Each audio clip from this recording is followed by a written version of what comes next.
So, moderator, we are all here? Yes, that is correct, and the recording has been started. Okay, great. It is 10:30, and I'd like to call the meeting to order.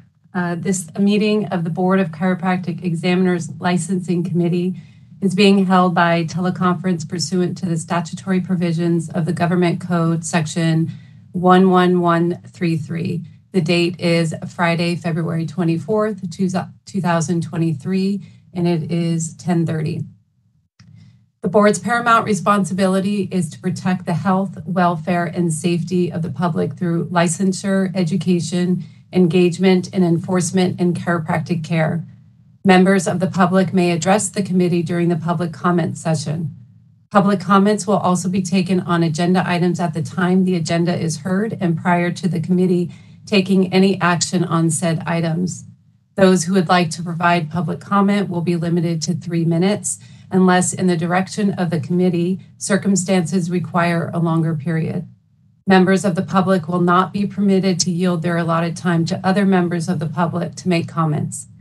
Individuals may appear before the committee to discuss items not on today's agenda.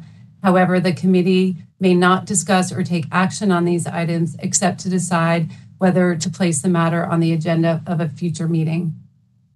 Please be aware that this meeting is being recorded, and turn off or silence all your cell phones, and we will now take roll. Ms. Cruz, can you call the roll? Yes. Dr. Pamela Daniels. Present. Jeanette Cruz, present. Everyone's here. Okay, so moving to agenda item number 2, and that is the possible approval of the committee meeting minutes from December 9th, 2022. I'd like to open this up for discussion, or if there's any questions or comments or changes.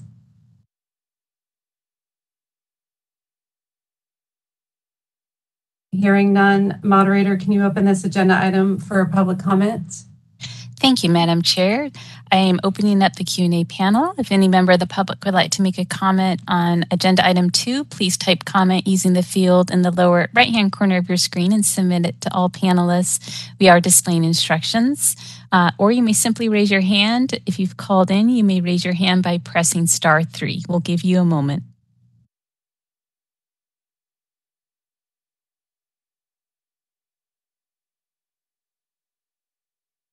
All right, I see no requests for comment at this time. Shall I close the Q&A panel? Yes, please. Thank you. Oh, you're welcome.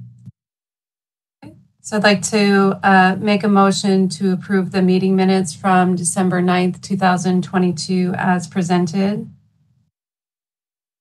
I second. Ms. Cruz, can you call the roll for the vote on the motion? Dr. Pamela Daniels. Yes. Jeanette Cruz, yes. What's it called? So moved. Okay, great. Thank you. Okay, moving to agenda item number 3. If Ms. Walker, you could give us an update on the board's licensing program. Sure. Good morning. So I want to begin by sharing an update on our business modernization project and the implementation of the Connect system. So currently we're scheduled to deploy our next software release on the evening of this upcoming Tuesday, February 28th. And through that release, what we're going to be implementing is refinements to the user dashboard, where we're incorporating new tabs across the top for ease of navigation, as well as links to BCE resources and contact information for each of the units on the dashboard. The release is also going to include the ability for users to upload and store their continuing education records in the system. And what that functionality really is in addition to being a tool that's valuable for licensees because they can store their records directly with the board, it's also our first step towards our long-term goal of being able to collect primary source verification directly from CE providers and then sync that information with the licensee account in the system, which would thereby ensure that we can reach 100% compliance with the CE requirements at the time of renewal. So it's one step towards our long-term goal during the sunset period, but it is a significant step. Previously, this release would have also implemented additional cashiering functionality for our system, but unfortunately, the project team had found that there's some additional development work and testing that's necessary before they can deploy that portion of the functionality.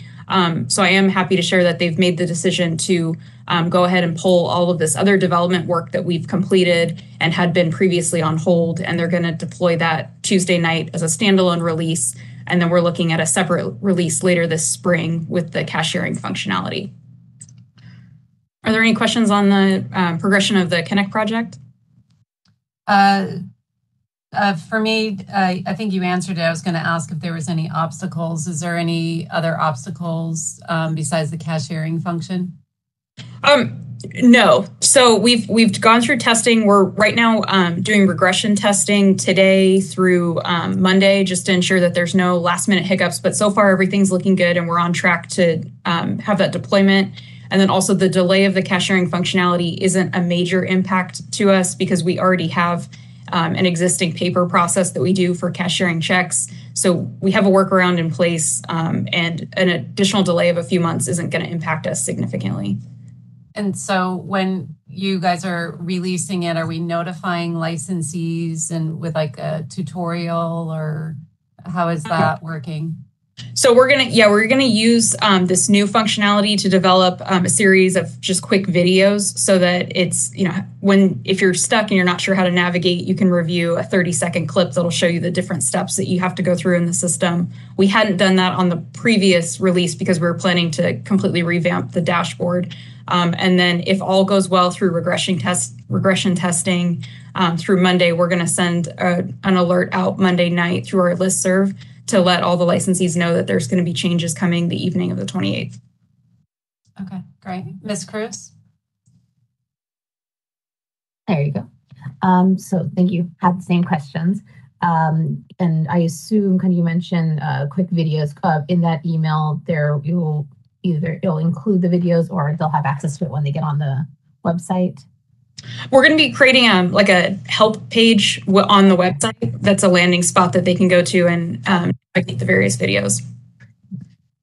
Yeah, I just know what's it called at the end of the day. Reducing the number of clicks is always great. So yeah. Another question, as we're rolling out these different enhancements within the tool and functionalities, are we internally setting and identifying the utilization baselines, right? So we're able to say, when we say it has increased the utilization or people are using it more, right? What is that being established in terms? I assume so, but I just wanted to verify. Correct. Yeah, the Department's Office of Information Services is tracking our volume and utilization of the system. We're currently trending around a 30 to 35% utilization rate, and we would like to see that significantly increase. And we think this dashboard improvements, as well as publicizing the use of Connect, now that we're more comfortable with the fact that it's easier to navigate, should significantly boost that. There are some other programs participating in the system that are at 75% to 80%. So we would like to get there. Okay, so we know it's possible. So that's great. And verifying when you say 30 to 35% utilization, I'm assuming unique utilization. Okay, right. Okay, making sure. Thank you. And let's see, other baselines. Nope, that's it. That's it for this portion. Thank you. Ms. Walker, so can the licensees just go to our website and access it through there? They can. What we need to improve is make the button more obvious, because right now they have to click on a button that says renew online, but we need to establish an online services button. So we're working with the department who manages our website to have them make it a more apparent, Connect online services button, so that when you get to the website and you're looking for Connect, it's readily apparent where you have to click. Yeah, I think that would be helpful for the utilization. Mm-hmm. Actually, it may not be this committee thing. It may be the Governance and Public Affairs Committee, but so maybe not be this one, but I'm definitely interested to know beyond the listserv, I know we had talked about in the past starting up the social media side, and as these enhancements are coming out, how do we encourage our licensees too? to use it. So kind of that's just in the back of my mind. Yeah, we're building a larger outreach plan so we can have more availability beyond just the listserv. So that is something that we are working towards, and we'll provide additional information during the Government Public Affairs Committee meeting.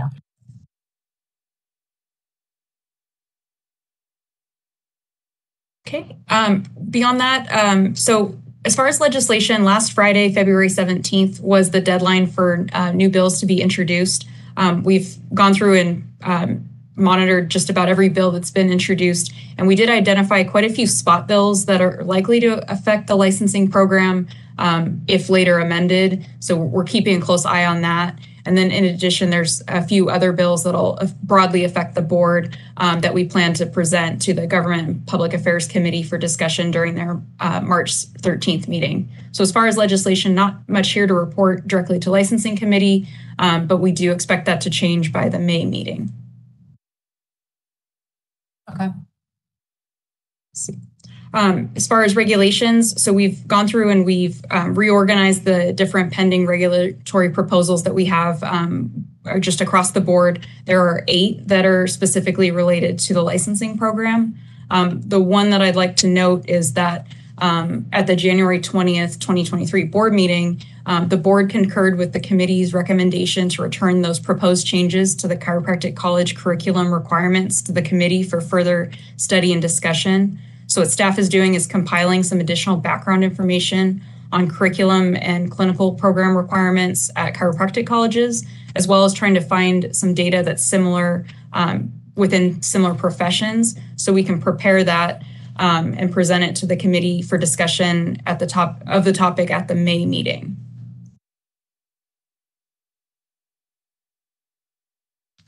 And then as far as the statistics within the program update, they're generally comparable to what we've been observing over this fiscal year. We are trending with a slightly higher number of initial DC licenses being issued this fiscal year compared to last fiscal year. And we are still observing a significantly higher number of satellite certificates being issued when compared to the last fiscal year. So we're continuing to monitor that trend, curious to see if especially with the satellite certificates, if that's going to hold true and continue through the end of the fiscal year, or if it's going to level off at some point. But we are trending a lot higher than what we've observed in prior fiscal years. Is a question in looking at, what's it called? I'll be honest, I was doing some personal math on the side in terms of, I was like, oh, where are we trending, right? Where would we be likely? Just so I'm more well informed, are there normally, I'll call it boluses of certificate renewals, kind of, maybe not renewals, or not, of issuing new licenses along the way, right? I'm just wondering, is it because when I was looking at the numbers, I was assuming, I'm personally assuming like a straight line average of like, okay, if we get this much per month, we'll likely end the year here. And kind of based on those assumptions, I can have an idea of where, if we're going to likely end on a higher note or a lower note, depending on kind of the respective, whether it be license or certificate. Wasn't sure, is there a certain seasonality to these, to the numbers, I imagine, especially with graduations? Correct. Yeah, it's pretty seasonal, tied to graduation dates. So we see a significantly higher volume in early summer following the May graduation dates, as well as at the very beginning of the year following graduates who've graduated in December. So that's generally our 2 peak periods, and then it'll level off during those 2 times between the graduation dates. Okay. So I was just trying to see. And do we anticipate, so where do we anticipate us coming in lower? Kind of among the different, whether it be the license count or certificate count? As far as the new licenses and certificates issued, anticipating to land either consistent with the prior fiscal years, or in the case of satellites, likely higher. Corporation certificates are trending just about on target with what we saw last fiscal year. The trend that we are still continuing to see has to do with the actual licensing population itself. The LA Times just released an article 2 weeks ago talking about the population shift in California. So it's a larger trend as well, but we are seeing it by looking at our licensing numbers, as you can see it, 2 years ago, we were at a little over 12,500, and we're now getting very close to just 12,000. So that is something that we're continuing to monitor, but not surprised to see. Okay. I think what's at least helpful in the updates for this portion is just understanding kind of where our current risks, right? Obviously, the population moving, kind of trends in graduation and where folks are flocking to or not flocking to. And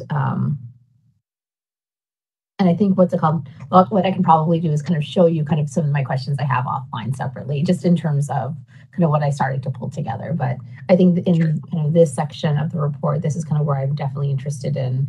What are we seeing? Where are we seeing the risks? And what specific, is there anything specifically related to our strategic plan related to that we're taking action on? So. Sure. We could discuss some of that offline. As far as risks themselves, risk to the board and specifically the budget is really tied into that number of DC licenses that we have. That's our primary source of revenue. We do collect to recover fees for other types of services, but that is the majority of the fees come through that number. One thing that hasn't been studied and may be of interest to the licensing committee is when you talk about the licensed population decreasing, is there a resulting impact to patients not being able to access care, whether that's in specific areas or just across the board? If there's not the drop, if the market demand isn't an issue and patients aren't having an issue with care, then it's less of a risk to the organization than if we also don't have enough licensees to serve our patients here in California. Ms. Walker, do we think that satellite certificates increasing has anything to do with sort of the result of the pandemic? It could be, and that's what we believe so, because a lot of chiropractic offices had shut down or at least pulled back a bit on operations, and now that we're seeing everything open up, that could be one reason why we're seeing an influx in the different the new satellite applications. Which brings me to one question, but before that, thank you for putting the numbers together. One of the things that, as you look, just kind of a general look at the numbers, the longer somebody's been in practice, the more likely they are to then have an inactive license. They kind of trend consistently, which will bring up in the inactive licensees section. So, that's when I look at this data, that's kind of what I see that, and we have a large portion of our population that has been practicing for a very long time. And so my concern is sort of looking forward for having a decrease of influx of new licensees. And then we have a large outflux potentially of licensees that have been practicing for a long time. That I think that is something that, I don't know if there's anything to do about it, but I think we need to kind of watch that and see if there's anything that we can do, because, the profession is a quite, physical one. So, as you're getting to 20 years, 25 years, I think we're seeing that shift a little bit. So on and maybe this is the discussion for the inactive licensing portion, which I think it is. Do we have a definition for place of practice, satellite, and mobile? We're still developing the different definitions based on the committee's discussion. With the satellite, it still remains to be another fixed address outside of the primary address that's on file with the board. And then as far as mobile, we're still examining different models that we could use to develop some language around that.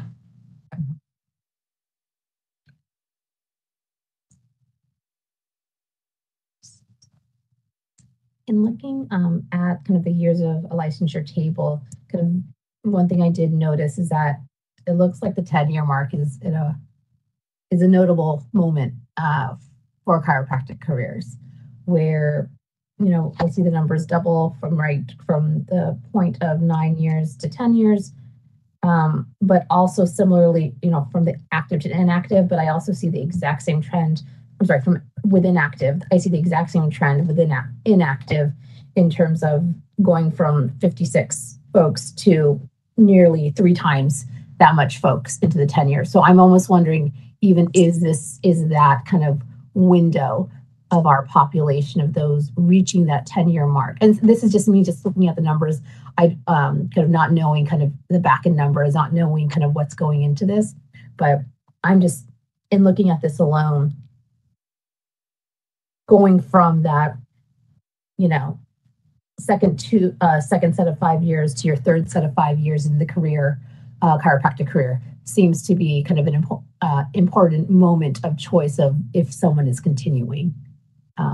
So wanted just to put that out there and see kind of if staff is noticing anything else within that window of experience of our licensees. We haven't. It's something that we, thank you for noting that, and that we can evaluate it a little bit further. One thing that we want to work with the department's Office of Information Services on is really expanding. There's a lot of data available to us through a new QBERT system that lets us pull just about every kind of data, and we do a pretty good job of pulling snapshots. But where we need some additional assistance, and we'll be reaching out to them, is to measure and really put a series of snapshots together over time and then study that data. So that's something we're developing, and we'll keep the committee updated as we make progress in that area. Thank you.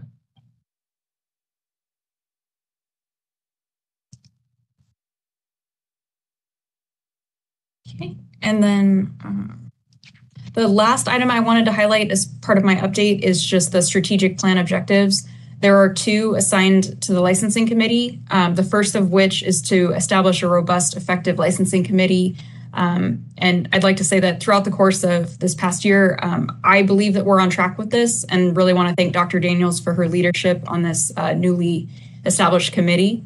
And then I also wanted to note that one of our staff, Tammy Pitto, has been temporarily assigned the role of committee liaison while we go through the recruitment and selection process to fill our current vacancy for the licensing lead position. The second objective that we have is to review the reciprocity requirements to minimize barriers to licensure in California. The committee is going to begin their initial discussion of that issue today under agenda item 5. And then staff is also in the process of preparing a detailed report on the reciprocity requirements in other states and for some other professions. And we plan to have that report finalized this summer. Yeah, thank you for putting the table together. Really appreciate it. It was helpful to kind of see where we're at and what's going on, where we're heading. So thank you.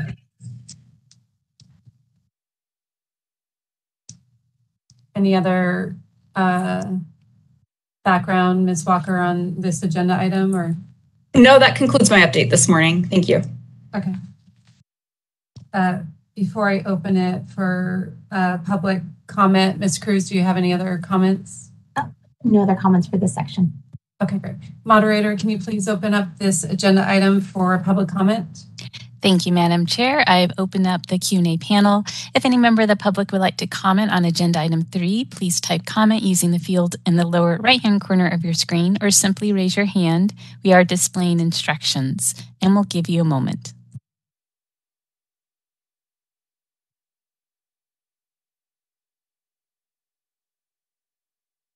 All right, I do see a raised hand. Just a reminder, you'll have 3 minutes, and I will give you a 15-second warning. Call on user number 2. You should be able to unmute yourself.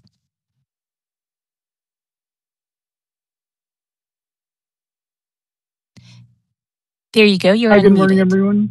Thank you so much. This is Falcon, student intern at Life Chiropractic College at West. Thank you for today's meeting. I just wanted to comment on this agenda item. I've spoken with Executive Officer Kristen Walker and Dr. Daniels briefly about some items. And thank you for keeping the edit request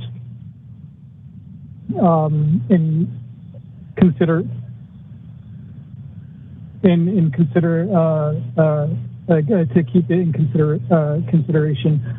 One note that I'd like to mention, there was an inquiry about the rate of active doctor licenses in California and how to keep it from dropping or how to increase it. This is how it can relate to the edit request for the college requirements is that as it pertains to like a guidelines suggested by the Veterans Health Administration that acknowledges optimal dosages of the adjustment.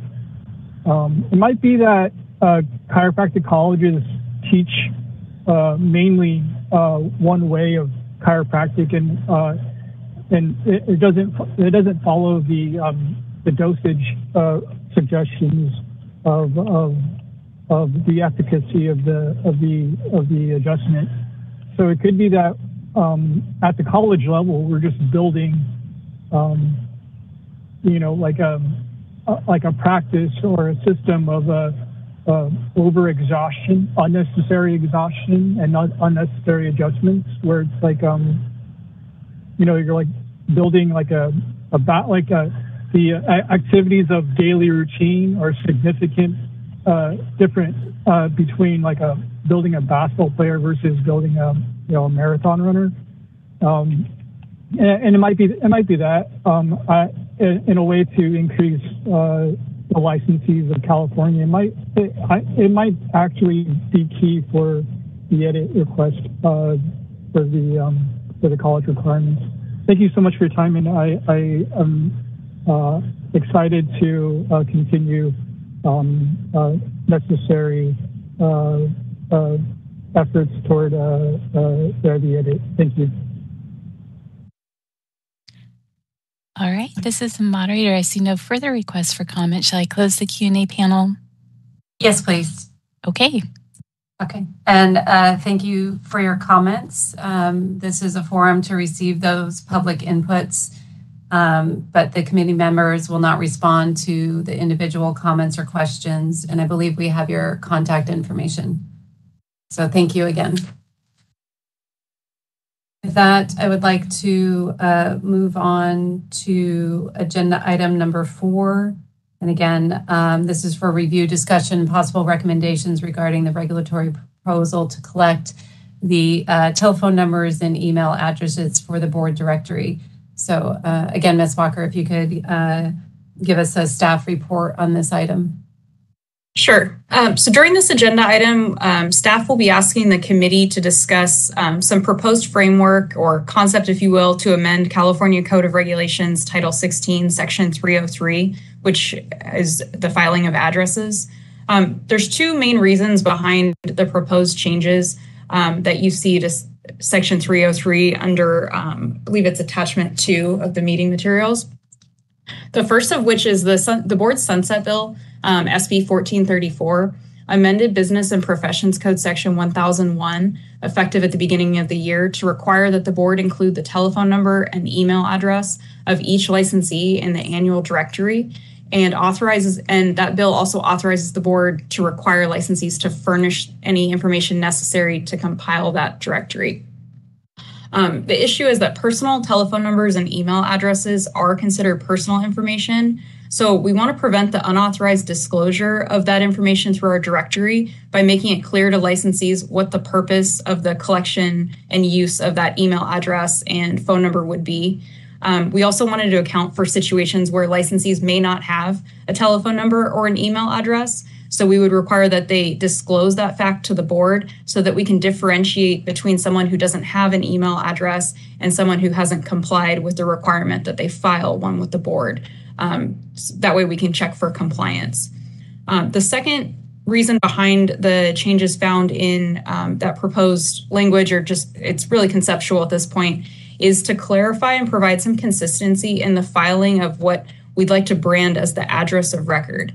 Currently, there's many different forms that the board has and different applications that will reference either a primary place of practice, a mailing address, a practice address, and through that inconsistency, we often find that licensees inadvertently file a residential address because it may be their preferred mailing address, but not being aware or realizing that information is then going to be printed on their license and then displayed on the public DCA search license system. So the intent here is to move within 303, move away from filing of an office address to just branding it as the address of record, which is a term that's used commonly across other DCA boards. And what that address of record would be is recognized as the mailing address where all official communications from the board will be directed. It would be the address that's disclosed to the public as we're required to do and included in the DCA search system, as well as published in that board directory. And then in cases where the licensee has filed an address of record where it's a PO box or another, like a private mailbox service where there's no physical location, we would then implement a requirement that they also provide an alternate physical address solely for the board's internal administrative use. And that's the intent there, so that we can locate them, particularly for enforcement cases. If we only have a PO box associated with somebody and we need to locate them to address an enforcement matter, we need more information beyond simply a non-physical address. So within attachment 2, it contains text that's outlining that proposed concept for the committee's discussion today. Just wanted to emphasize that really the intent here is to summarize the general requirements for filing the address of record and contact information with the board.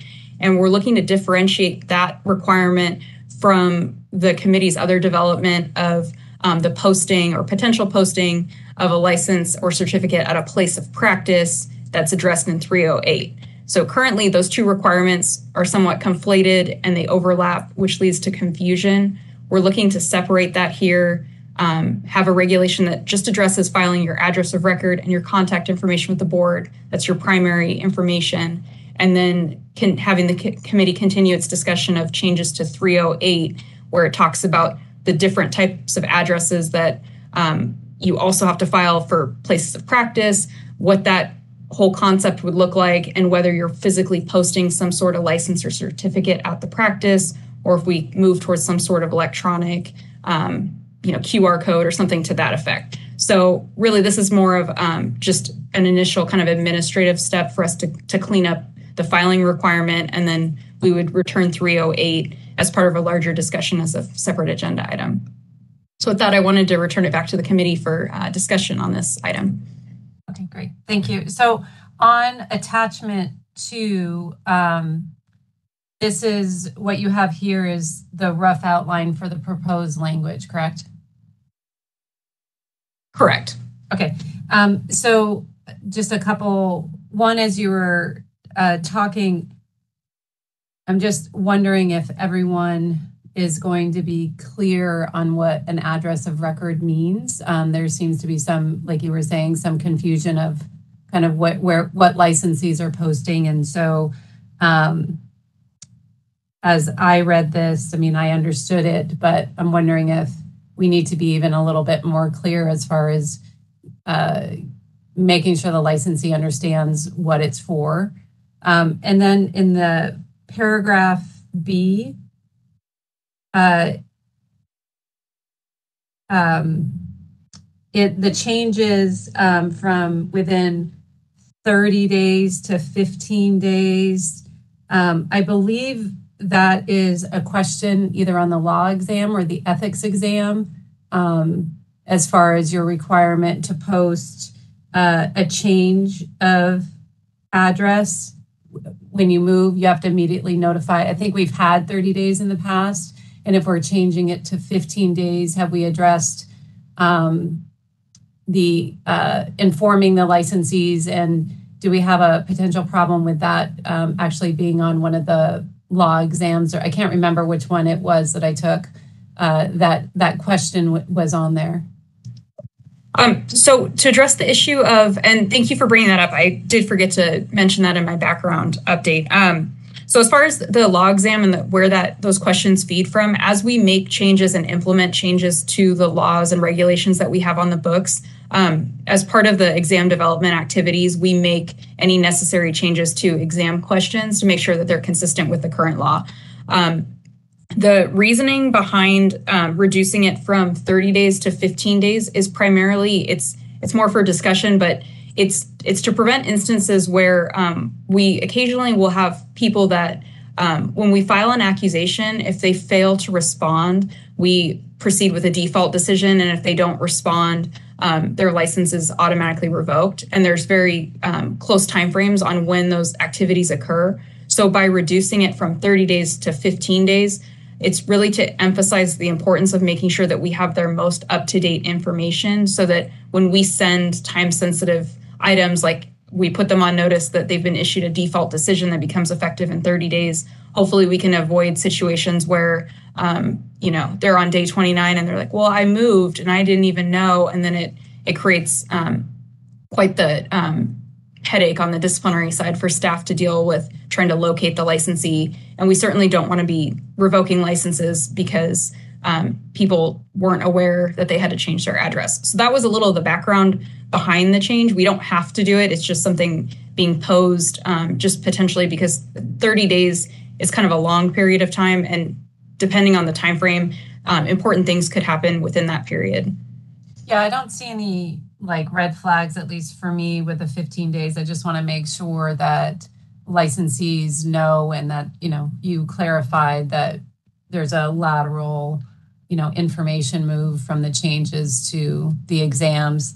And I'm just wondering about, DCs that are just busy practicing, they're not necessarily going to be checking for changes in regulations. And so I'm just wondering about, again, sort of more reaching out to the licensees for these changes, either in a bullet email, like a flashpoint, or, making it really obvious on the website. I mean, because if you're practicing on a day-to-day basis, if you don't have a reason, you're probably not checking the website.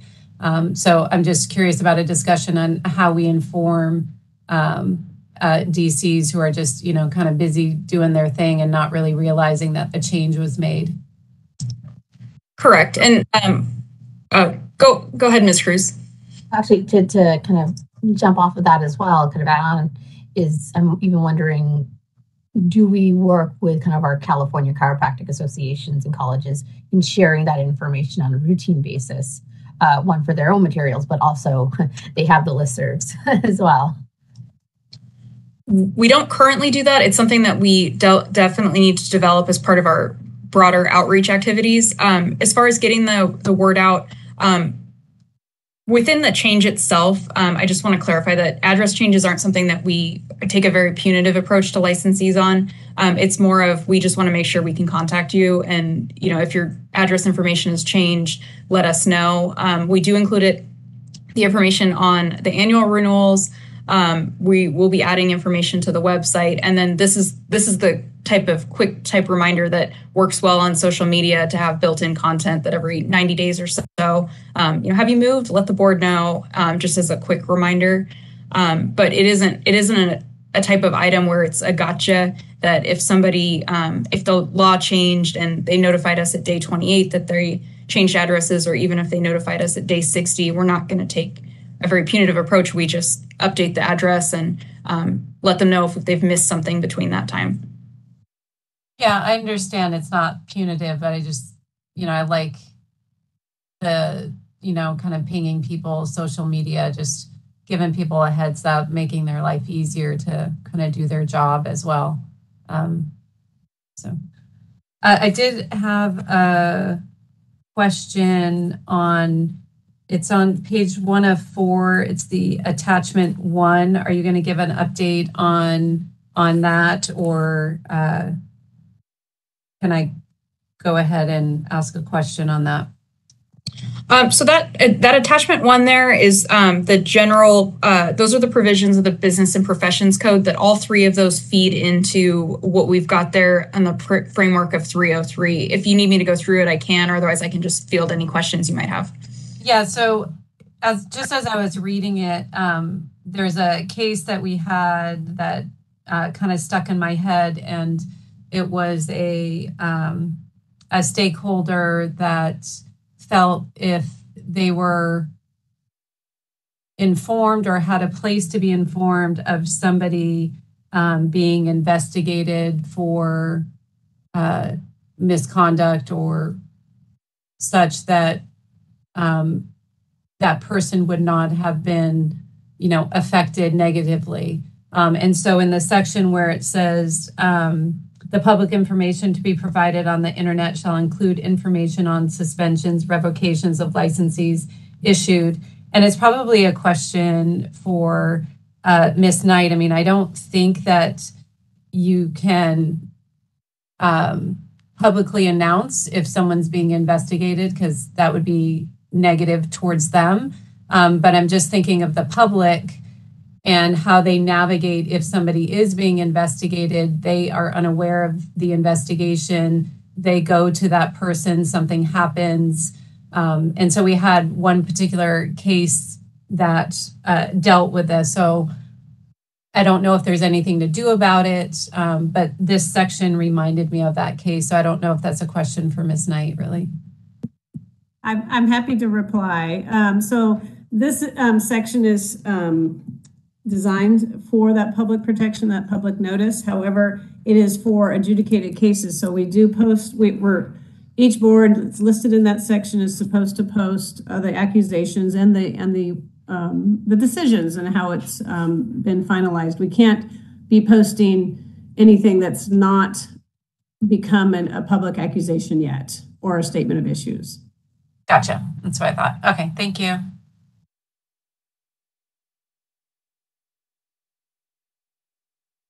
Those were my comments on this section. Ms. Cruz? No comments for me on this particular section. Okay. Anything, Ms. Walker, before I open it up for public comment? No, so it sounds like if the committee is generally in agreement with the concept, we'll draft that up and make sure that it gets the thorough review of the text, and then we can bring it back for a formal approval. Correct. Yeah, I was going to open it for public comment, and then I didn't know if I needed a motion to sort of approve the outline text and moving forward. So we can discuss that before we move to public comment. Particularly if there's a motion, you could take public comment after you make a motion. But there's two pathways that we can take on this. If it's not all that controversial. So if the committee's comfortable with it and would like to move it forward to the board for consideration, we can elevate it at that point and have the board review it and approve it. If the committee wants to see it again at the committee level to discuss, then you wouldn't need a motion. We would just bring it back. So there's two options there. You could move it forward to the full board for consideration, or you could just direct staff to bring back final language for the committee's review. So if we moved it to the full board, that would be as is, not as the final language? In the interim, we have quite a bit of time between now and the April meeting. So if you move it forward to the full board, we can run it through legal to get final language for presentation to the full board. And then we can share that offline with the two committee members as well, if there's been any significant changes since your last review. I mean, correct me if I'm wrong, that sounds to be more efficient of moving it to the full board with the time to make the necessary changes for the final draft? Correct. It would be more efficient, and it would, because really at the committee level, it's for policy discussion. So if there's no further policy discussion needed, we could move it forward. There are plenty of other future agenda items on the committee's plate. So this would move this out of the committee and up to the full board. Okay. So correct me if I'm wrong. I thought we should open it for public comment before making the motion, or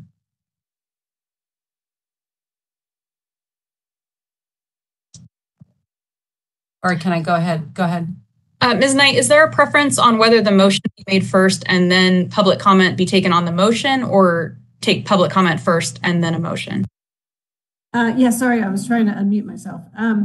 Yes, it would be best at this point to have a motion so we know exactly what the public comment could possibly be on. I know it can't be too different than what the motion may potentially be, but it's always good to have a motion. That way the public can let you know their support or their opposition to the motion.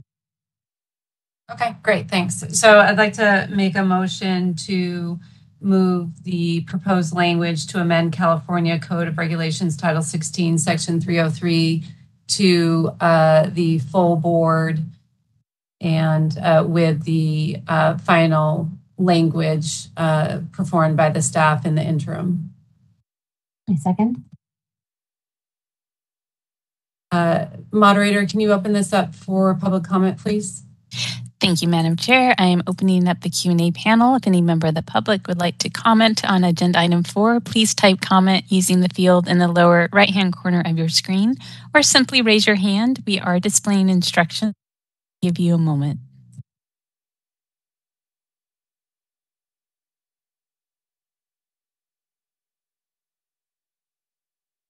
All right, we have Don Benton with a raised hand. Don, you should be able to unmute yourself. There you go. The California Chiropractic Association. And I just wanted to say, we try to cull through, I attend all these meetings and try to cull through the information that's being shared and determine what should go out to our members. And the suggestion earlier about, being more direct about that is awesome, because receiving information directly as you want it sent out. We do a weekly newsletter. Would love to put it in there. Already announced all the meetings. So please send us whatever you want us to share with the DCs.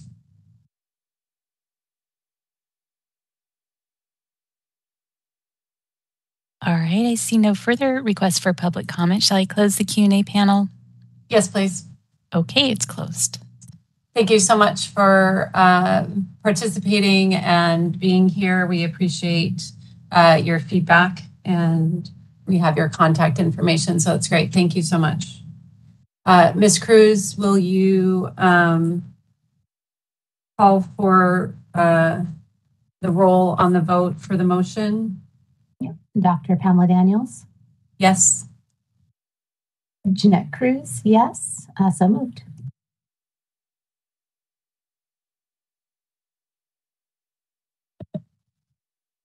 Okay. At this time, I would like to move to agenda item number 5, and that's for review and discussion of the possible recommendations regarding the process of licensure through reciprocity. And I would like to ask Tammy Pito if you could give us a staff report on this agenda item. Yes, good morning.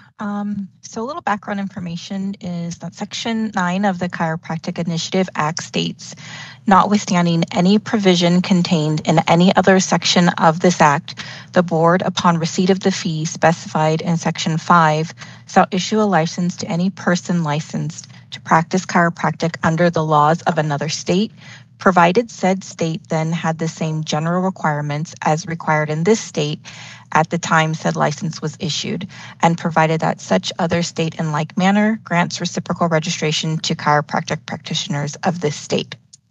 The applicant shall also provide a certificate from the other state stating that he was licensed by that state, that he has not been convicted of unprofessional conduct, and that there is no charge of unprofessional conduct pending against him. So the board's interpretation of Section 9 of the Act was adopted into regulation through California Code of Regulations, Title 16, Section 323, and Subdivision H, which requires 5 years of chiropractic practice, was added to the regulation effective August 24th, 1996. Currently, to be eligible for license through reciprocity, an applicant must provide documentation to the board demonstrating that the applicant graduated from a board-approved chiropractic college and completed the minimum number of hours and subjects as was required by California law at the time the applicant's license was issued. It also requires applicant complete equivalent successful examination in each state of the subjects examined in California in the same year as the applicant was issued as the license in the state from which they are applying, that the applicant held a valid and up-to-date license in the state from which they are reciprocating, that the state from which the applicant is licensed will reciprocate with California, and that the applicant has 5 years of chiropractic practice. If the applicant is unable to meet all of these requirements, they must apply through the standard initial license application process. The process for requirements for licensure through both pathways are very similar, except the reciprocal license application fee is lower, and reciprocity allows for licensure under prior formats of the national examination. An applicant for licensure through reciprocity must submit the same documentation as a new graduate. However, in addition, the applicant must also submit a certification of licensure and state endorsement completed by their current licensing board. Following review of the application package, board staff notifies the applicant of their eligibility to take the California Chiropractic Law Examination, or the CCLE. After successful completion of the CCLE and payment of the initial licensing fee, a licensee is issued to the applicant and subsequently ratified by the board at the next regular scheduled meeting. More information is during the board's 2022 sunset review under new issue number 6, reciprocal license requirements. The board was asked to consider whether the requirements for granting a reciprocal license to applicants holding active licenses in other states or countries should be revised in order to attract qualified doctors of chiropractic to the state of California. New issue number 6 states, BCE requires applicants that hold active licenses from other states and are seeking license reciprocity in California to have completed training and evaluation equivalent to California requirements. How do California licensing requirements compare to other states? Has the BCE considered revising license reciprocity requirements for candidates holding chiropractic licenses in other states, or allow reciprocity with candidates who are licensed in other countries? The board also discussed the issue of reciprocity during the development of its 2022 through 2026 strategic plan and included objective 1.3 to review reciprocity requirements to minimize barriers to licensure in California. As an initial step to address the issue of reciprocity, staff is conducting an environmental scan to compare the board's reciprocity requirements to other state chiropractic boards and other healing art professions within the Department of Consumer Affairs. After completion of the environmental scan, staff will compile the finding and recommendations into a formal report on reciprocity requirements for the committee's review. The final report is estimated to be completed by summer of 2023. So at this meeting, the committee is being asked to begin its review and discussion of the requirements and process for Doctor of Chiropractic licensure in California through reciprocity and provide feedback and direction to staff on this issue. So with that, I'll turn it back over to the committee for discussion. Great, thank you. Okay. Well, I sort of have a lot of comments or discussion points. Ms. Cruz, do you have anything off the top of your head that you want to start off with?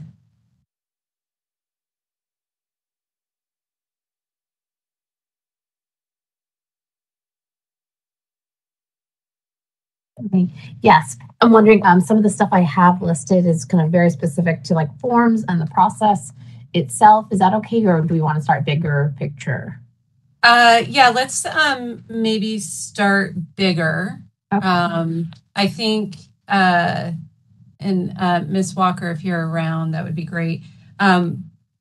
This is, I did a little bit of digging, looking into what other states are doing for reciprocity. So I actually think staff have quite a bit of work of if you're really going to be looking at each state and kind of what those guidelines are. I just looked at New York and Florida and kind of diving into what their requirements are. And, you know, one of the things that stuck out, just if we say our attachment 1 and the regulations that we require, I think the goal is to decrease the barriers to reciprocity. So with that in mind, but we want to keep, you know, good quality health care for the stakeholders of California. So I think that's the biggest issue with reciprocity. decrease barriers, but maintain that we have good qualified chiropractors coming into the state. So with section, the 323, section A, from the digging that I did, I think one of the suggestions would just be, instead of a board approved chiropractic college, what I saw and what I think is a really good idea is acceptable chiropractic colleges through the CCE, so accredited colleges through the CCE. And then one of the boards provided the link for accredited colleges through CCE. So this dives into our curriculum conversation that we'll be having in May. And if we're going by CCE monitoring chiropractic colleges, and that we're comfortable with their regulations and their scrutiny, I think for just deferring to CCE for an accredited college would be a suggestion. With section H, 5 years of chiropractic, Tammy, do you have, you said it was in 1996 that it was approved. Do you have any other background on why that was established? Were there problems with people not being in practice for that long? Or Ms. Walker, do we have any history on that? So we've been trying to locate that regulatory package, and we haven't been successful yet to try to get the reasoning behind that inclusion. At this point, I would speculate that one of the purposes behind adding that time frame is that it ensures that it closes any potential loophole where if an immediate graduate maybe doesn't meet California standards, they just go to another state, obtain licensure, and immediately turn back around and try to gain licensure.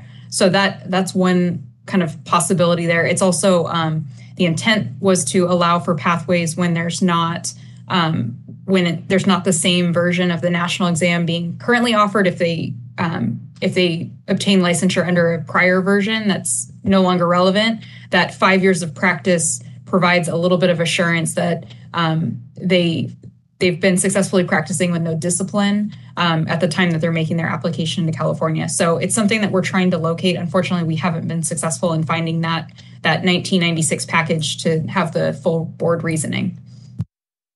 Yeah, because I know, I'm trying to find it, but I think it was, I can't remember if it was New York or Florida, was around 7 years of clinical practice.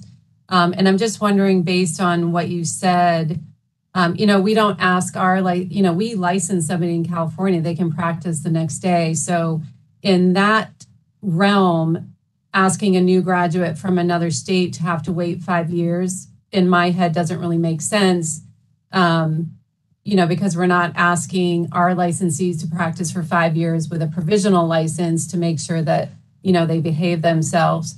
So I think if staff can sort of navigate developing language potentially around, having immediate graduates come. So I think there needs to be more investigation on the years of practice.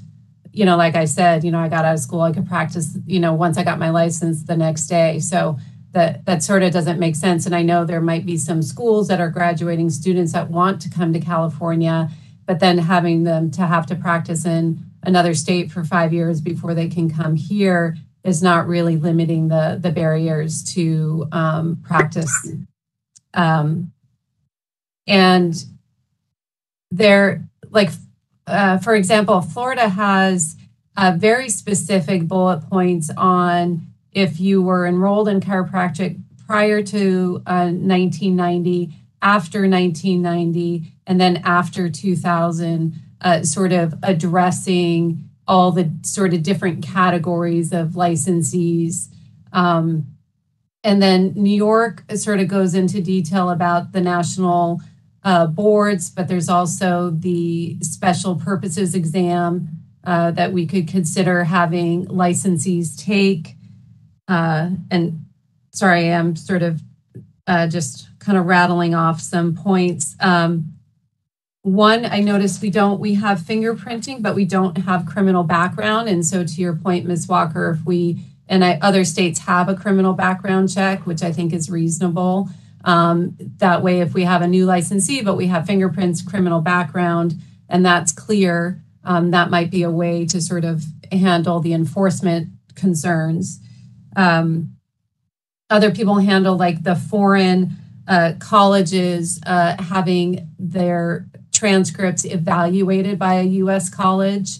And then also, I think it's the exam for English. I don't know if it's called the TOEFL or TOEFL exam that they have to provide. That would be a consideration for people from other countries coming in. I know that Florida, and actually, Ms. Wargo, I was wondering if you could discuss on the reciprocity or licensing by endorsement. I know Florida repealed that law in 1989. I think we still have it by reciprocity through endorsement. So, I don't know, can I sidetrack and have you give me a little background on the endorsement section?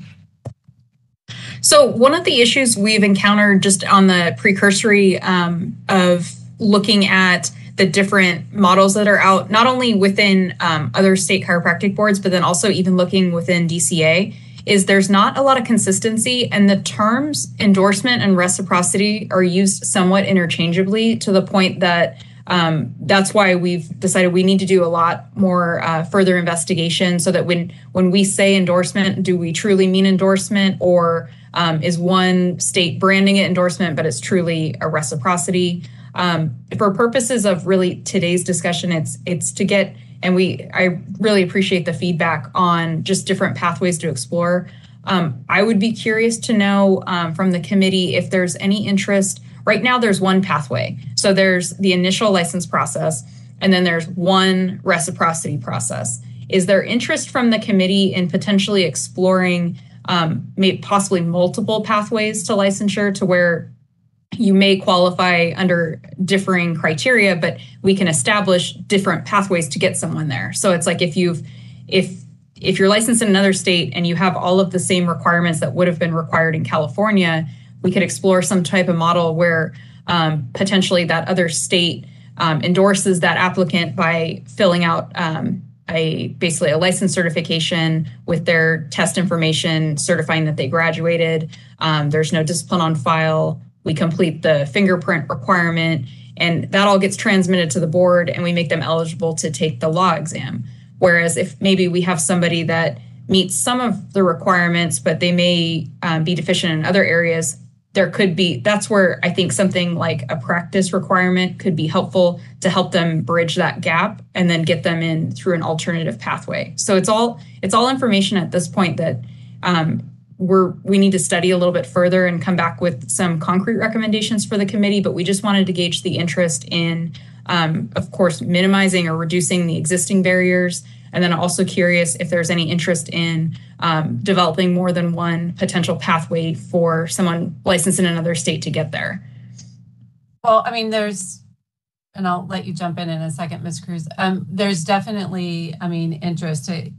I think it needs to be streamlined. And I mean, to your point, those specifics, it looks like other states, from what I found, already have those sort of specifics, and it's the special, pathways that one can take if you have national boards, all four, and then you meet our recommendations, you're sort of streamlined in, you take our law exam, which brings me to a question. So I know there's some licensees that are licensed, say, in New York, and the other question is continuing education requirements.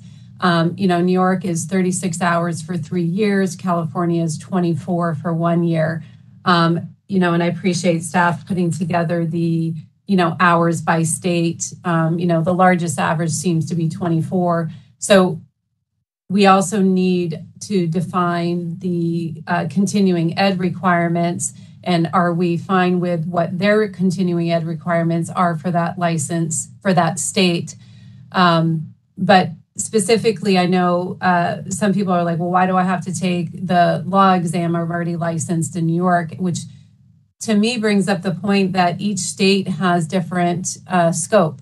And the biggest one, or the one off the top of my head, is the ability to puncture the skin. So in California, we cannot puncture the skin, but in many other states, you can, either IV or doing acupuncture. And we did have disciplinary case where the person said, oh, I didn't know, yet they had to take the law exam to get their license here. And so there was a suggestion of developing a very specific law exam, or including in the law exam, being very clear about highlighting the difference between California and the other states, and making sure that those questions are on there so that there's clear understanding of the differences in the scope between the states.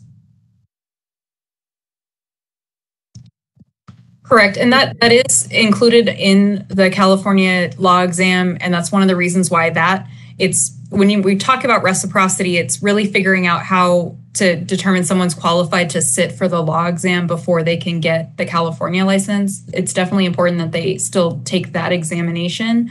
Another way that we can assist people coming to the state, or even new graduates, is through the development of sort of like a new licensee guide with just simple, digestible information summarizing quick what you need to know. Like, this is the scope in California. You can't puncture the skin.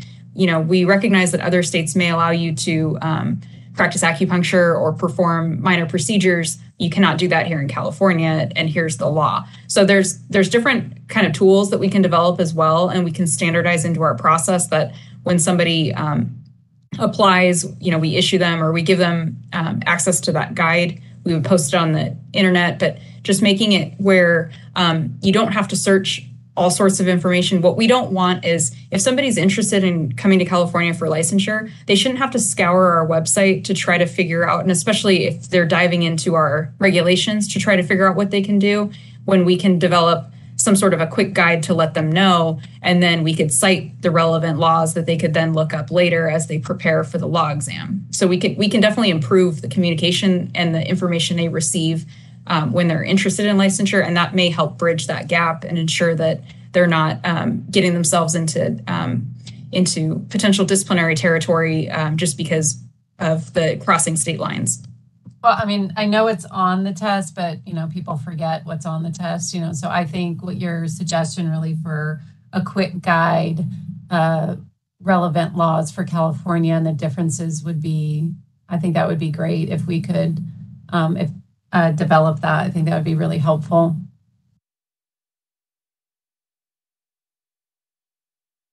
Okay.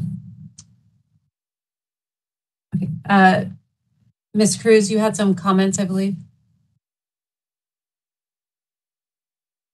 Yes. I had one earlier and then I forgot what it was already. But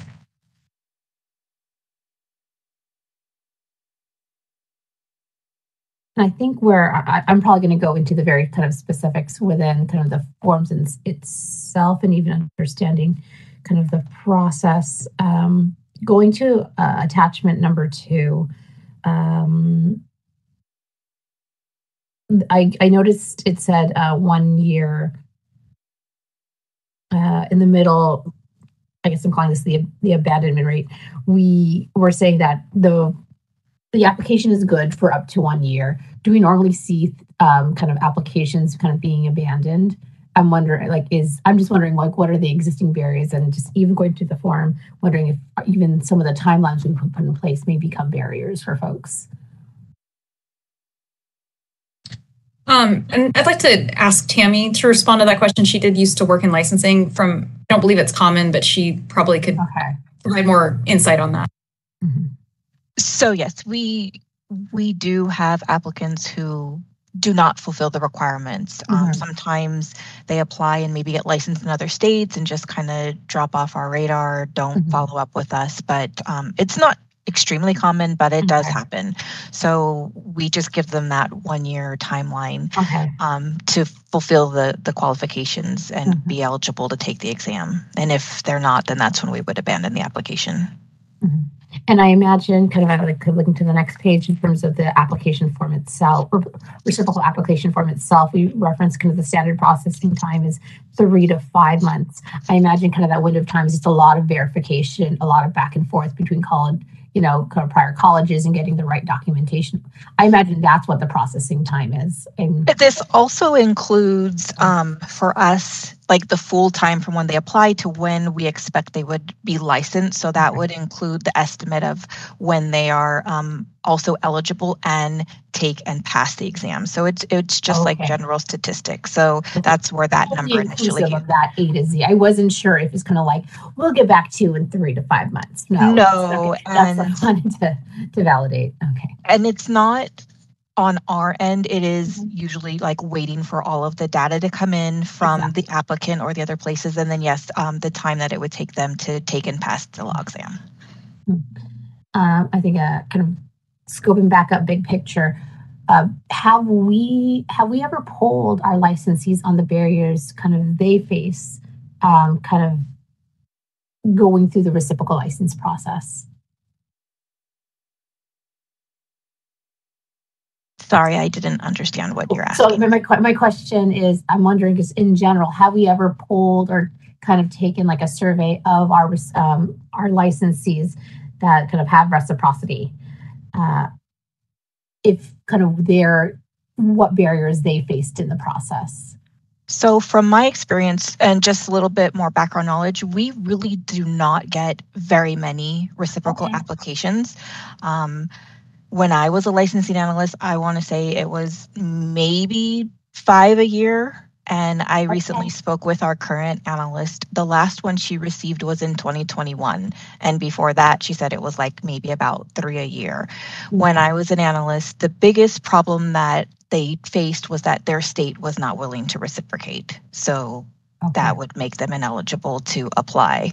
But other than that, it's a very similar to our normal regular application. All the requirements are the same. It would just be that certification of licensure and state endorsement form that they're supposed to get from their state that would agree to reciprocity and releasing their exam scores in their state. And that would be the struggle that some of the applicants would have, that certain states wouldn't be willing to disclose that information. So Tammy, I actually have a question. So from my knowledge, I think one of the things that I've heard that is difficult is actually the state endorsement, getting their state, it's government, right? Getting their state to fill out the paperwork and give them what they need in order to do that. So I actually think that the state endorsement is a barrier, at least from what I've heard. And then sort of one of the topics I wanted to bring up for discussion with you, Tammy, and I guess Ms. Walker, do we care about reciprocity? Like, what does that mean? Is there a reason? Give me some more background on, if that's a sticking point. So, someone from Florida wants to come here, our licensee can't go there. Is that something that we want to hold on to, or I want some more information on that? I don't know if you want me to answer, Kristen, but I don't know necessarily if that's something we want to keep, but the law is currently written that way, that the state would agree. So that's why we are requiring it. So I believe that maybe that is something that might be open to discussion in how we process these applications in the future. I think it's something that's definitely, just to tail off on that, I think it's something that's worth consideration by the board. That language there of that reciprocal back and forth goes all the way back to 1922, and it was a much different time. I think there's room for growth there. Staying within the confines of what we can do under the act, but I think it doesn't have to be something that has to stay there. The committee could discuss kind of growing and moving beyond that, in a sense, if we are comfortable with the applicant is meeting their requirements. We know that they're competent to practice. We've either assessed it or they've proven it through documentation. And then you have them take the law exam. So that's something that could still be definitely improved upon. And I would want to touch on the other major hurdle that we have right now is the way that the applications are processed, and the way it's shown in the meeting materials is just to show the number of hurdles that we have that we make a current licensee go through if they want licensure here. We make them do exactly the same thing as a new applicant. We ask them all of the same questions. We don't have any sort of streamlined process. So that's why we're beginning that discussion so we can move towards that. Yeah, and it brings up for me, if we say stated in a CCE approved college, then we could really do away, at least in my mind, with attachment 4, which is sort of overly specific and prescriptive and not really current. We have the question of, proctological exams, gynecological exams, so it just ties into, if we went with CCE accreditation, then that would, to me at least, eliminate this very kind of detailed form that to me seems out of date unless I'm missing something. That form itself will provide some additional background information within the report that we're going to compile, because we're going to have the information on our current reciprocity requirements and how they came to be in effect, and then also the comparison. But that chiropractic college certificate form that you're referencing, that comes from the Act, and then it puts the onus on the college to fill out each of those forms to designate that the applicant has met those. And then as part of that curriculum requirement regs, that's where the thought was to defer to the school to just ensure that they're meeting the minimum requirements of the Act rather than making them fill out the form to demonstrate it to the board. So that's where these two paths will somewhat collide as we look at curriculum requirements, but then also the pathway for someone that's already licensed.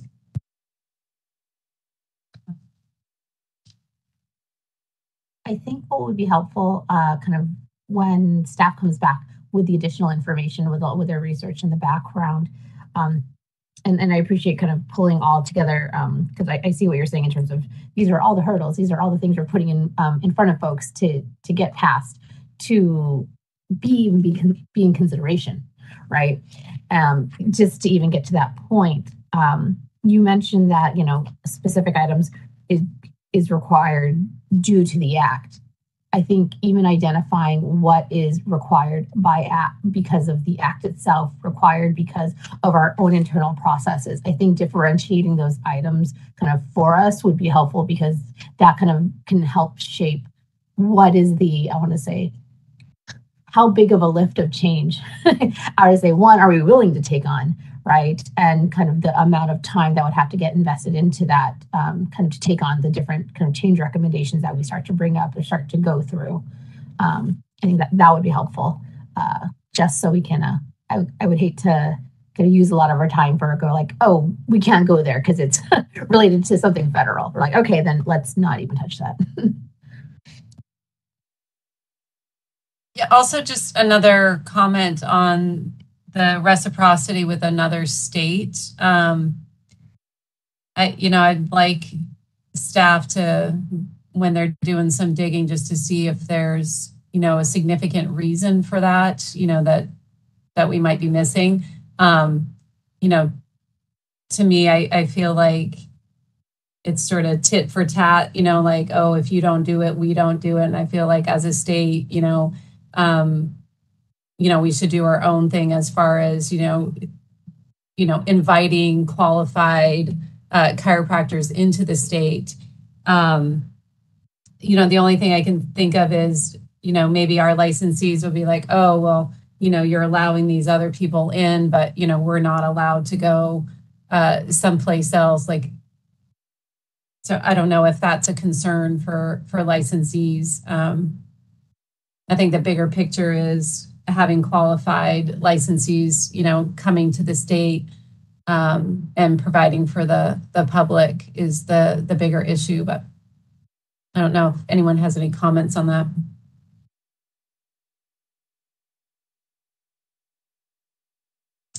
This is Sabina. Can I chime in here real quick? Yes, please. Can you hear me? Oh, sorry. I was like, my microphone didn't work again. So just in response to that remark, I know it's hard to put that aside, but we have to continue to try to focus on our jobs as consumer to protect our consumers here. And it's hard. I know the reciprocity can be be a touchy subject for some people, but we have to think about how we can reduce these barriers for people coming to California to practice who want to be here. And we'll kind of have to set aside the idea that our licensees can't go other places. I guess you can maybe think of it as their loss, but that shouldn't affect how we craft all these regulations and outline and structure for this program. Yeah, perfect. I agree. Thanks.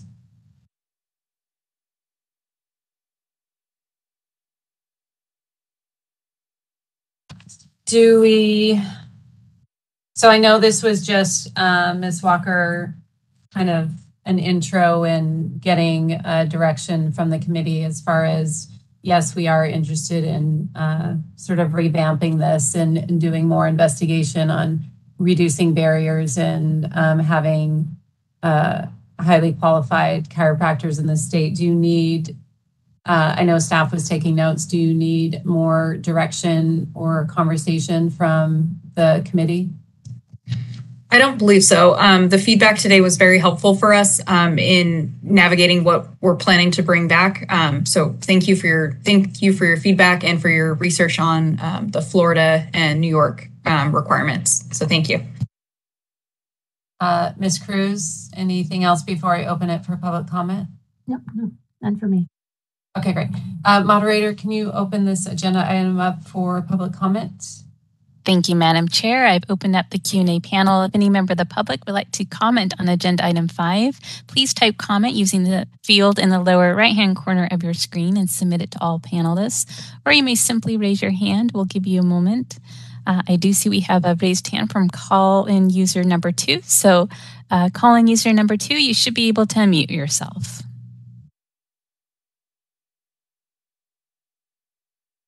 Try that. There you go. You're unmuted. Yeah, Falcon here. Thank you for the platform again. I have some notes about this item.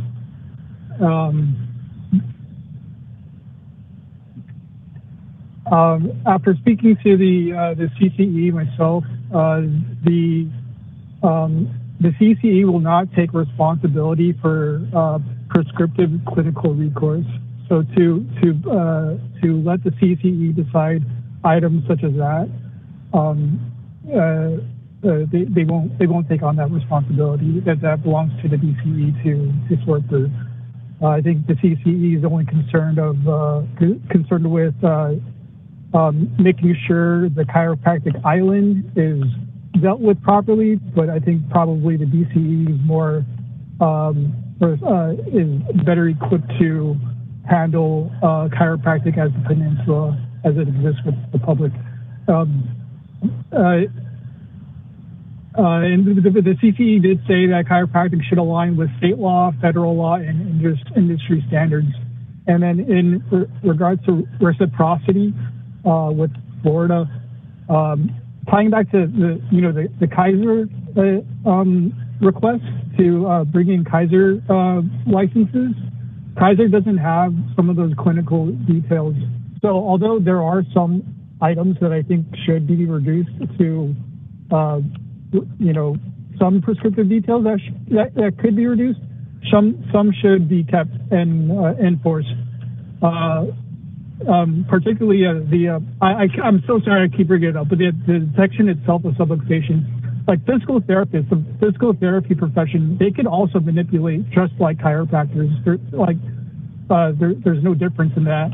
However, PTs cannot detect subluxation. Chiropractors can only detect subluxation. and how is that, who enforces that besides the clinical requirements? So that would be the BCE.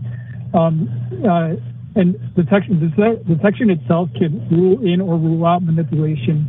So although PTs can manipulate, they can't rule it out or rule it in like chiropractors can. So there are some details to keep or to highlight further, and some to reduce. And it's not so much to.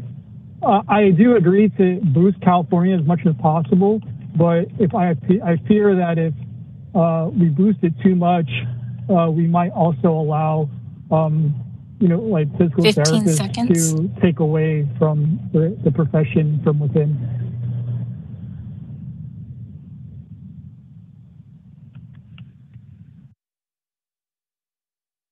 All right, this is the moderator. I see no further requests for comment. Shall I go ahead and close the Q&A panel? Yes, thank you. You're welcome. And again, thank you to the public for your comments. And as you know, we cannot respond to the individual comments right now, but thank you.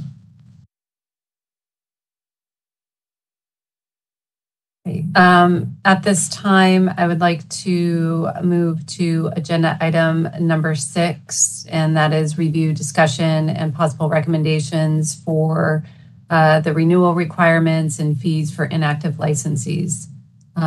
Ms. Pito, do you want to give us a brief report on this? Sure, thank you.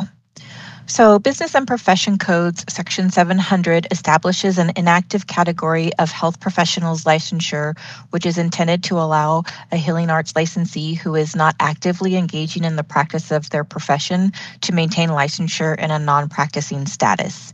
Business and Profession Code Section 702 prohibits an inactive licensee from engaging in any activity for which an active license or certificate is required and representing that they have an active license. So currently, licensees with an inactive license are exempt from the board's continuing education requirements, but must renew their license annually and pay the same renewal fee as those with an active license.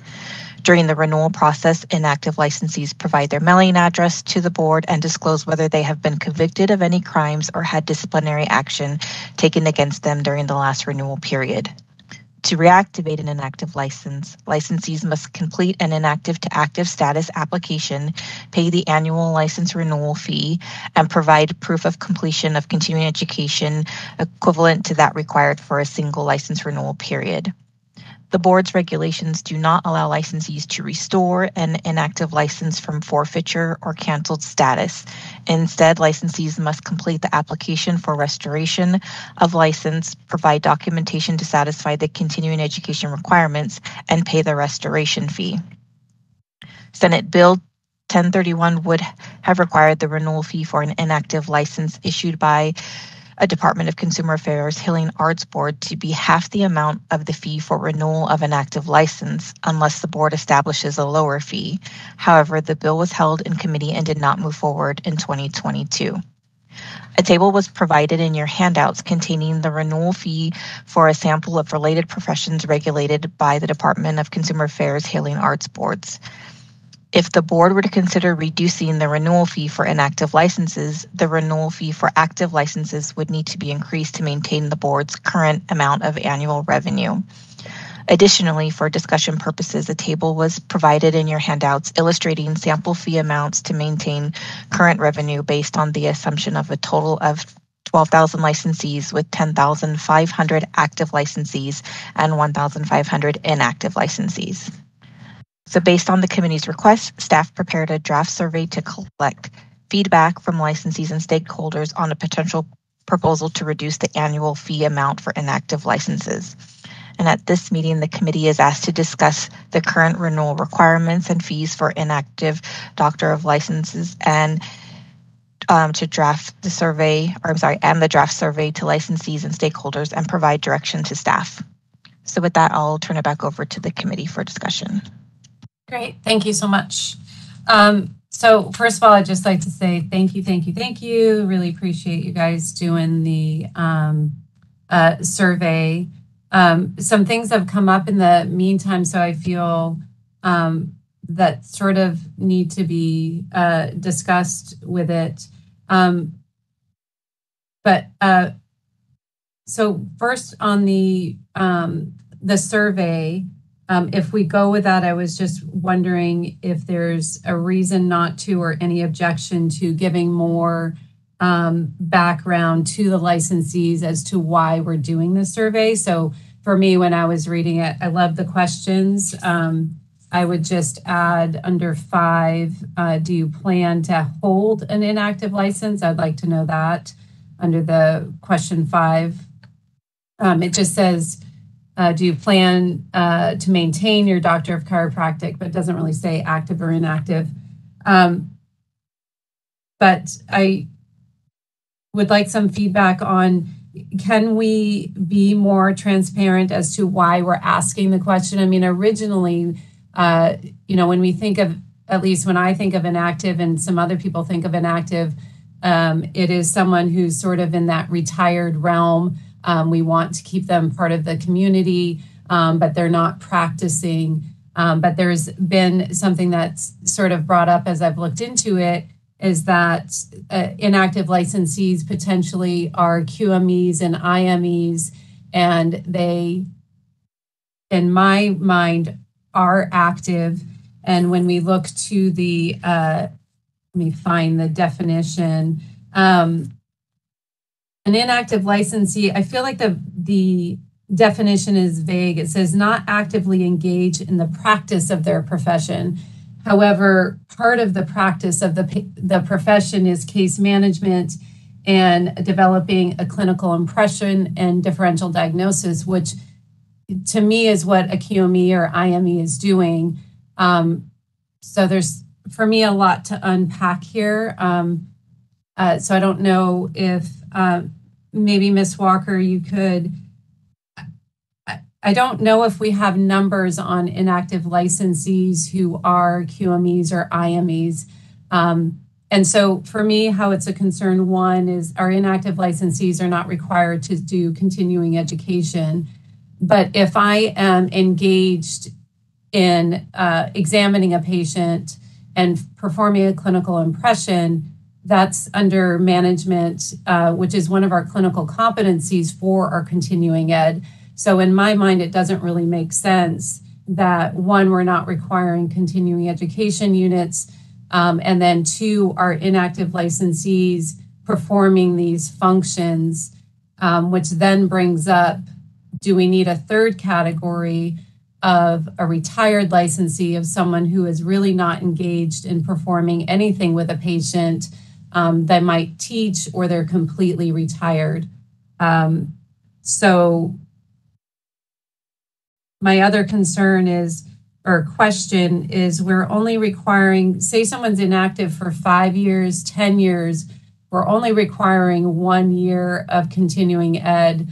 And I don't know if that needs to be revisited or discussed, or what the kind of background on that. If, they're inactive for a year, 2 years, 3 years, but, do we care if they're inactive for 5, 6, 7, 8, 10, and then they reactivate? Is a year of continuing ed sufficient to cover, say, those 10 years? So, Tammy, I don't know if you have any feedback on that, or more background. Do we know what the functions our inactive licensees are performing?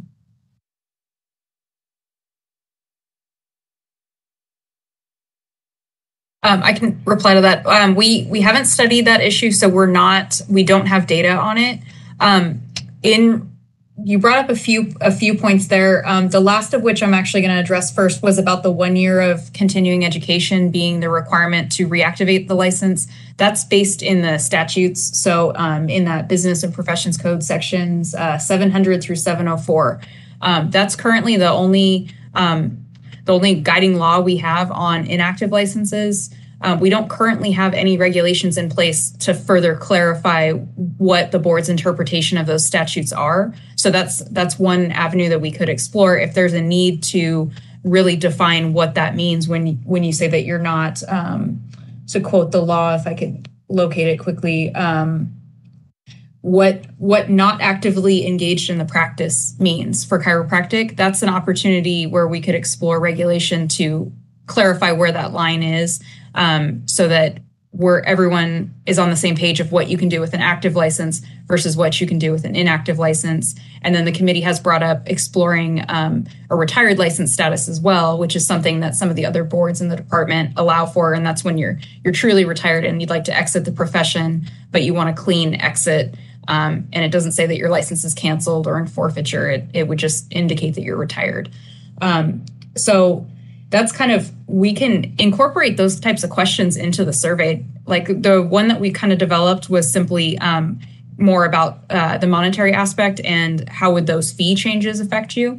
We could broaden it and ask for general information collecting on like what type of, if you have an active or an inactive license, and what types of activities are you performing, and then we could use that data to see like how many people are saying they have an inactive license, but they're saying that they regularly perform evaluations, because we can also incorporate frequency into those activities. So we can expand the survey to gather that additional information and bring it back to the committee. It's just a matter of if we need to only discuss fees, or it sounds there may be a need for a broader discussion to put the confines on what an inactive license means to BCE. Yeah, I would like it to be, I mean, from diving into a bit more, I would like it to be a broader sort of investigation, because, not actively engaged in the practice of their profession is extremely vague. And if we use that definition, to me, doing an exam on a patient is you would need to be active.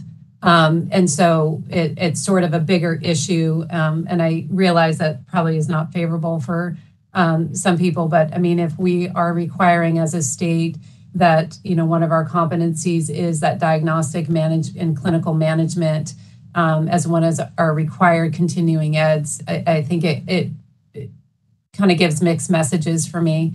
So I personally would like it to be kind of a broader conversation. Originally when I was thinking of a reduced fee for inactive, I was really more empathetic to somebody who is retired and not making an income.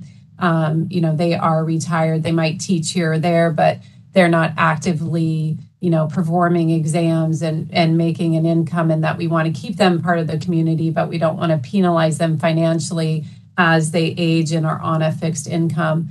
And so that's kind of where that thought process came. And clearly I wasn't the only one, because the Senate bill was addressing that issue as well. Ms. Cruz, do you have comments or feedback? Yeah, I actually kind of where this discussion is going, is there kind of, have other licensed professions have like a middle ground option? Kind of, because I imagine if that question gets posed in the survey and we, find a number of folks kind of who are inactive conducting near active activities, I'll call it that way, then is there an option we put out there for them, or is that something completely kind of out of our scope? Because I just imagine the surveys coming back, and kind of with the information that comes back, that adds more clarity in terms of what inactive folks, kind of the type of inactive folk activities, inactive licensees are engaging in. There may potentially be a third bucket. So I wasn't sure if other professions kind of have that.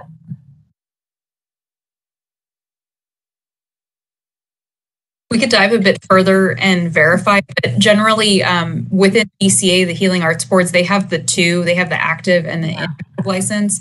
Really the opportunity there is for the board to draw where that line is, so that there's between the two.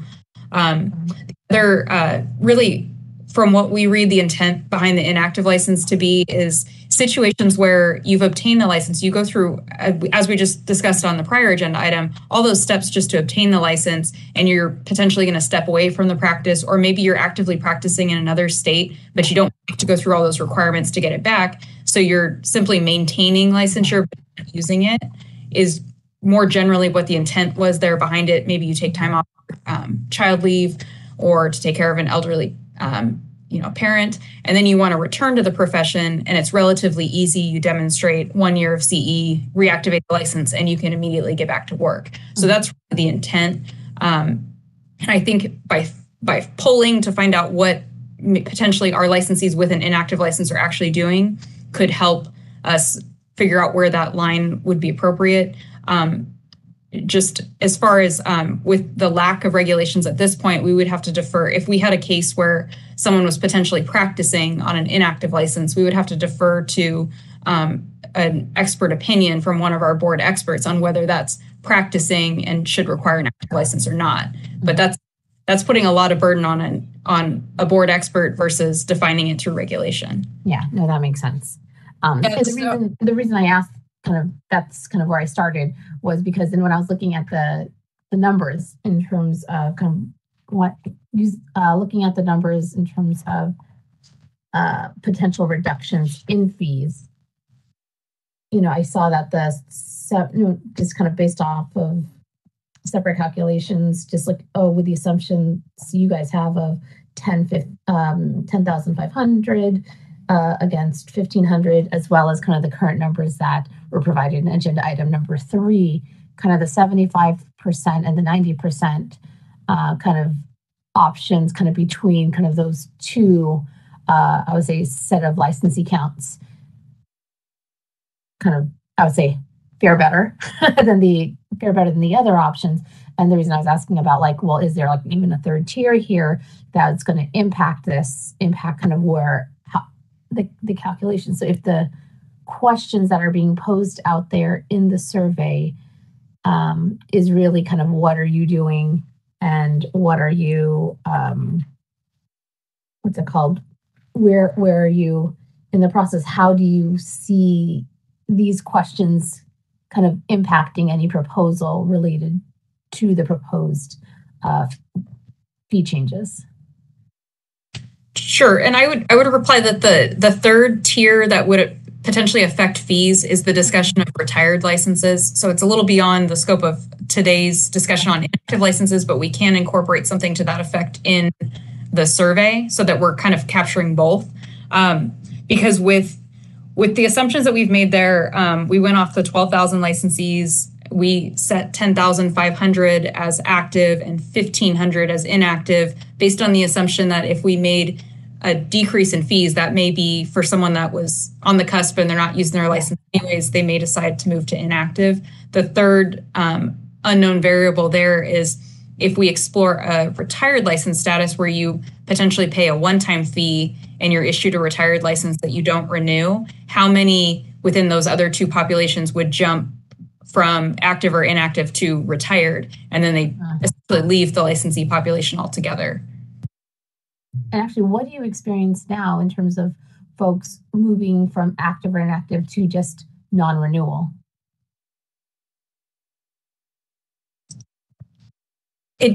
We have to, I would say that we're seeing a pretty comparable breakdown between the number of active and inactive is relatively steady over time. And then we're just seeing that number decrease over time. So we're not seeing, that's where that additional data with better snapshots would give us better estimation. But what we're not seeing is a solid pattern of we had a high number of active licenses, then they became inactive, and then at some point they stopped renewing. It's just been a steady decline pulling from both active and inactive. I feel like a dog with a bone. On section 702, it says the holder of an inactive healing arts license or a certificate issued to this shall not do any of the following, and that is engage in any activity for which an active license or a certificate is required. And in order to perform exam on somebody and to provide a clinical impression, you have to be licensed, you have to be certified. And it just, my staff can do an exam, but they cannot perform a clinical impression. And so I'd really like to have more information on the inactive and if they are performing these clinical impressions, so to speak. I think that needs to be sort of cleaned up and clarified in the interest of public safety.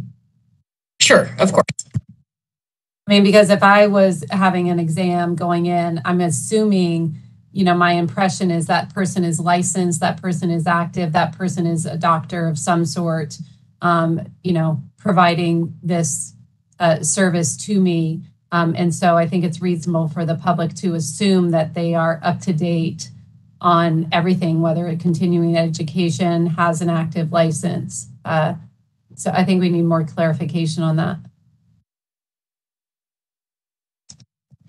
We'll definitely incorporate that element into the survey so that we can bring the data back to the committee. Okay, that would be great.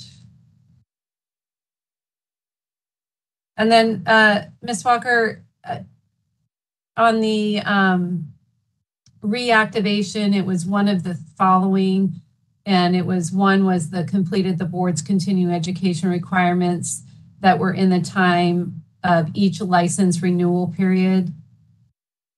That's a different topic. That's for canceled or forfeited license? Correct. So there's after 60 days, the license goes into forfeiture status and it can no longer be renewed. It has to be restored. And then I believe it's after three years, it becomes canceled and it has to go through a similar process to restore the license. And that's defined in regs on how they meet those requirements to restore the license, one of which is demonstrating that you have enough CE for all the years that your license lapsed.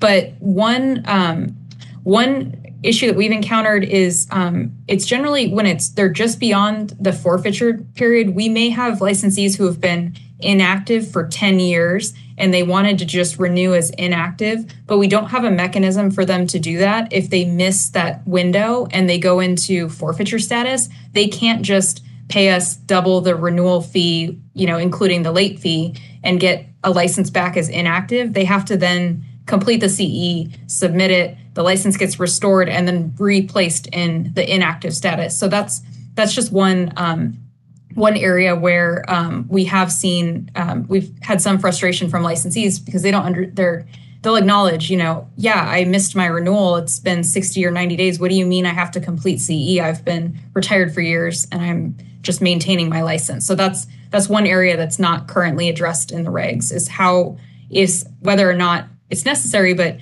should someone that had an inactive license be able to restore it as inactive, or do they have to make up CE? And maybe there's a tight window where you would allow for that to happen. You certainly wouldn't want somebody that was inactive 5 years ago to restore it as inactive and then give you 1 year of CE and become active again. It'd be creating a loophole, but maybe when you're talking under a year, maybe there's some room there for improvement.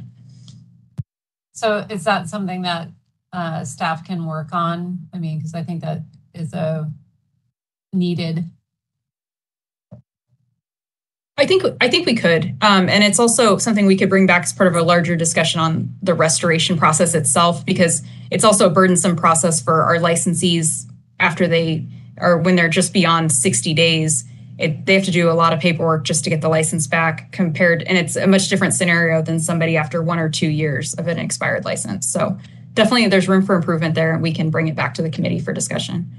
How staff heavy or difficult would it be to generate an email to people who are do we have a list of people who are in that status that we can ping them with an email saying, hey, you have 10 days to restore or blah, blah, blah? Or is that not reasonable?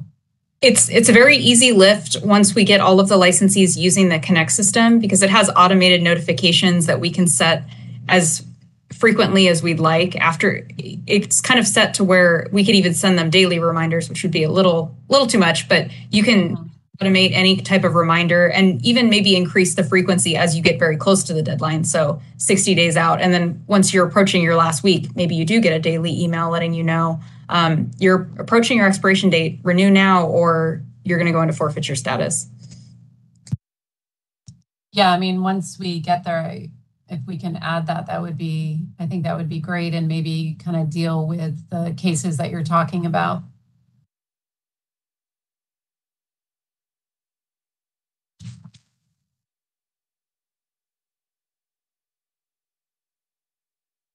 So does staff have enough to sort of move forward with the conversation that we've had so far? We do, yes, thank you. Okay. Does the committee have any other comments before I open it up for public comment? One quick one. What's it called? In the survey, I think just as we're starting to get into kind of the specific definitions of active versus inactive, I think what would be helpful here is if there would be a link to the kind of within our site what we consider the definitions, because I can see someone clicking on something when maybe potentially not be that.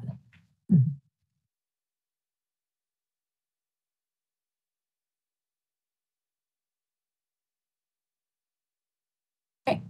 Moderator, can you open this agenda item up for public comment, please?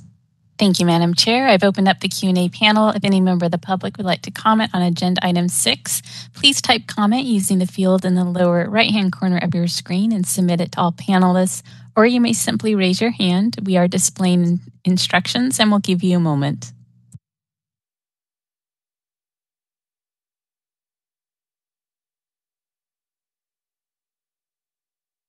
All right, I see no requests for comment at this time. Shall I close the Q&A panel?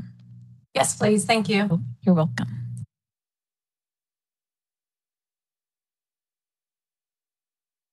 Okay. I think it's time for agenda item number 7. And oh, there it is.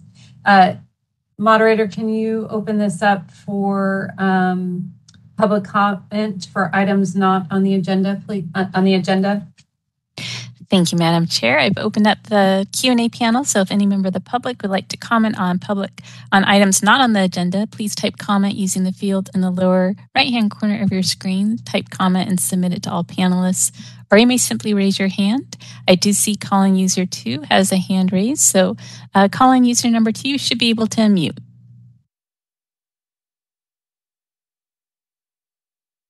All right, we'll try that one more time. Oh, there you go. You're up.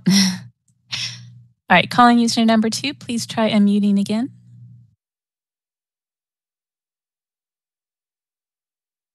There you go, you're unmuted. Hi, Falcon here. Thank you so much for all of this. Just listening to everything.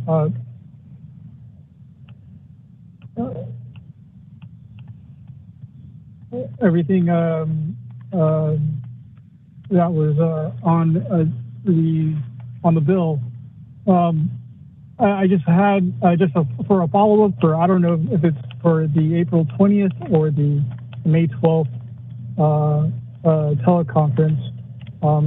When it was said that staff will gather more data and more sources for more information to weigh in on the decision or the language of how things will proceed from this meeting. I just would like to ask from who will this data be accessed from, and what data needs to be collected? Because I would be honored to continue my efforts or help any way I can. I'm only an intern though, but if I could connect the staff with anyone that might have any more information about some of the decisions that need to be made, please holler whenever. And thank you so much for your time and attention and consideration. All right, this is a moderator. I see no further requests for comment. Shall I close the Q&A panel? Okay, it's closed.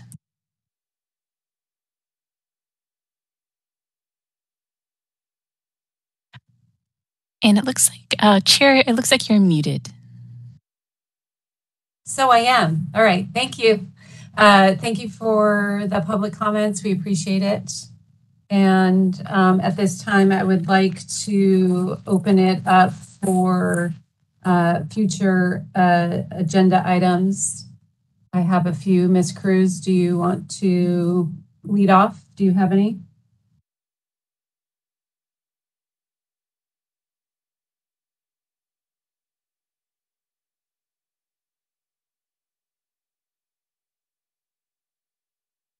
Same problem here too. Well then, you can tell it's almost 12:30. I don't have any written off, I would say, for this committee, but it's going to be probably a more of a follow-up email to Kristen for the governance committee. Okay. All right, great. So I would like to continue sort of needing discussion and background on approval of chiropractic colleges and educational requirements. And also chiropractic college curriculum requirements, additional background, which I know staff is working on, just making sure it's in the loop. Also, I believe it's in the docket, but the ordering of the physical and or mental exam by applicants. And again, I know staff is working on, but placing a place of practice definition, satellite, mobile. And I believe, Ms. Cruz, you asked in our last meeting for reaching out to colleges and associations for data input on licensing trends and what their observations are. So I just wanted to make sure that that's in the docket as well. And again, continuing the conversation as far as the CE requirements for restoration and also those definitions of the inactive licensees and the continuation of the modification of the survey and making it a broader topic. So that's what I have. Sounds good. Thank you. Okay. Do you need, I don't think you do, but do you need any further clarification, or I think you have it, yeah? Yeah, I'm clear on those. Thank you. Okay, perfect. Okay, before we adjourn the meeting, is there any other comments from the committee or staff? And so, moderator, can you open this for public comment? Thank you, Madam Chair. I am opening up the Q&A panel. If any member of the public would like to comment on future agenda items, please type comment using the field in the lower right-hand corner of your screen, or simply raise your hand. We are displaying instructions and we'll give you a moment.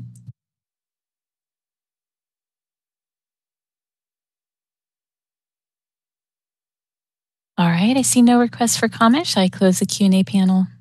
Yes, please. Okay. All righty.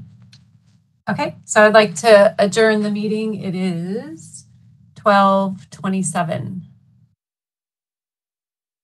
Thank you, everybody. Thank you. Thank you. Right. Bye-bye. Have a good weekend. Bye.